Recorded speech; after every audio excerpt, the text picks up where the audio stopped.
Leader of Build One South Africa movement is pleading with the former Eskom CEO, André Ruyter, to release the name of the minister who he claims is behind corrupt activities at the power utility. Maimane says once that is done, he will go and open a case at the police station. Let's get more now, and Mmusi Maimane joining me for this conversation. Mr. Maimane, thank you very much for your time. Let's begin with where this responsibility lies exactly. So while there is pressure on André Ruyter to go and lay a criminal charge at the police station against this particular minister, the ANC, on the other hand, they have given him a deadline by which to do so.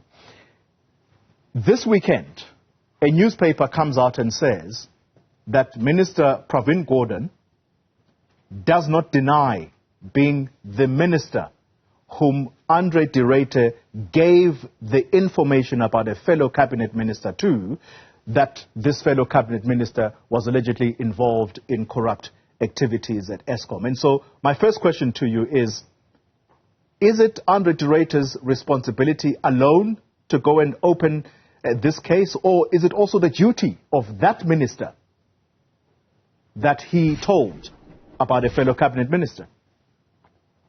Good morning, and good morning to fellow South Africans. I think all of us cannot take acts of treason lying down, because anyone who destroys a power utility of a country is effectively committing a treasonous act, in my humble opinion.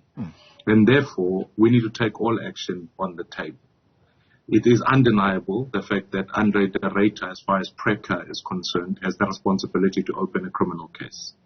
But second, and along with that issue, is that if a discussion was held with a said minister about a crime that is taking place, there's no doubt that there's conspiracy to commit a crime as a violation that's been taking place there.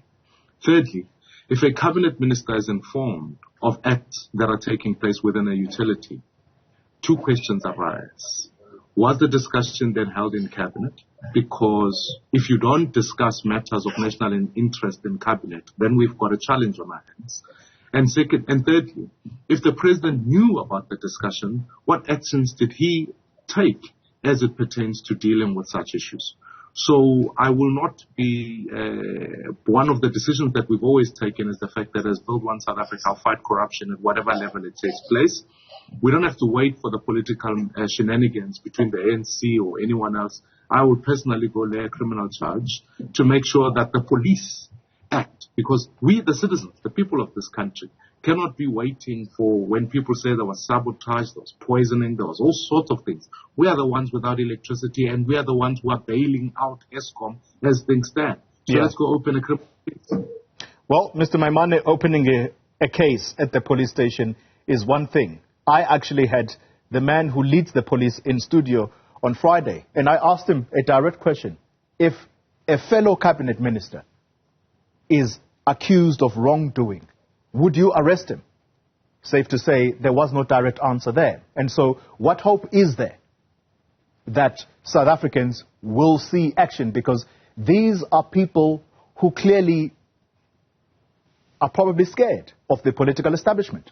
So what guarantee is there that there will be action if a cabinet minister is said to be allegedly involved in criminal activities?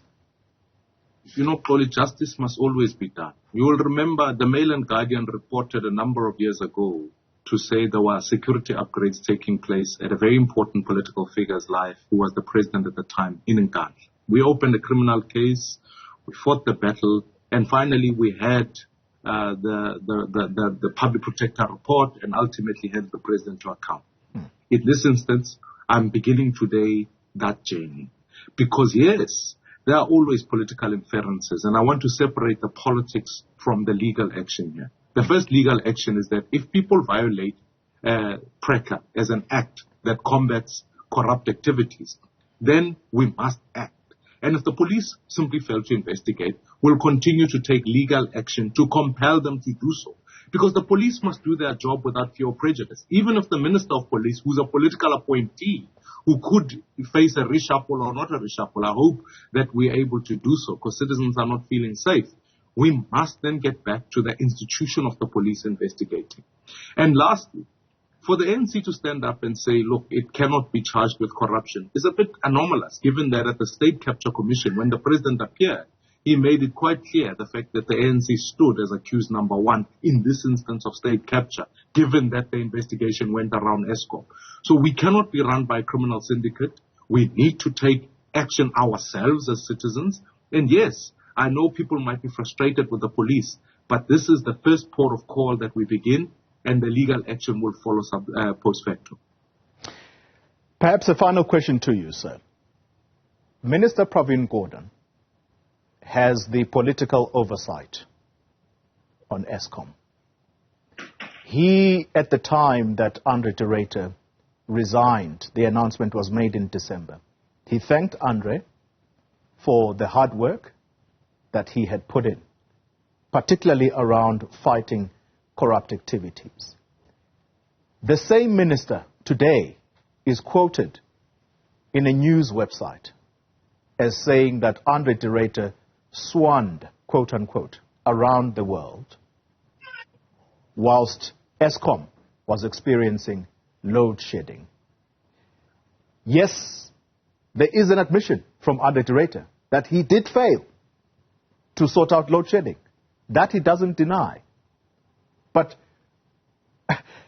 how do we take Minister Pravin Gordhan seriously when, on the one hand, he seems to want to separate that the fight against corruption at Eskom is perhaps a separate issue from dealing with load shedding? I would have thought the two go together, unless I'm completely mistaken, because corruption, if André de Ruyter says R1 billion every month is going to waste at Eskom, does that not deprive the power stations to which this money has got to be pumped in order for them to be fixed? Tell me I'm wrong. I don't think you are wrong at all. I think political accountability must be sought here. You know, when government does a good job, you hear all of these politicians, Pravin and many others, stand up and say, well, government is delivering to people. When it fails, as many would say, that victory has many fathers, but failure is an orphan. In this instance, the ANC, the presidency, who was then the chair of the interministerial committee, Minister Pravin Gordhan, who has been tasked with dealing with public enterprises, all of them have failed, and they must take political accountability for it. And that must be effected in the elections next year. But also, if there were oversight, if they spent oversight over corrupt activities, I really believe, without a shadow of a doubt, they must face the full might of the law.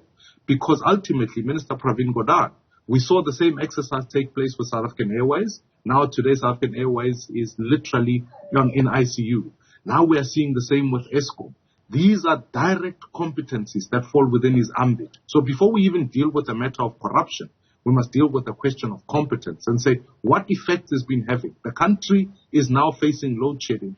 And in the court case that we are taking them on, both the president and even Eskom say that it is not within their capability to be able to solve the issue of load shedding, is what they are trying to argue, and saying that there are other factors in this regard. I believe as citizens of this country, we must realize that we must take deliberate political action to hold these people accountable and legal action to make sure no one undermines the interests of this country. I will fight corruption. That's what BOSA exists to do.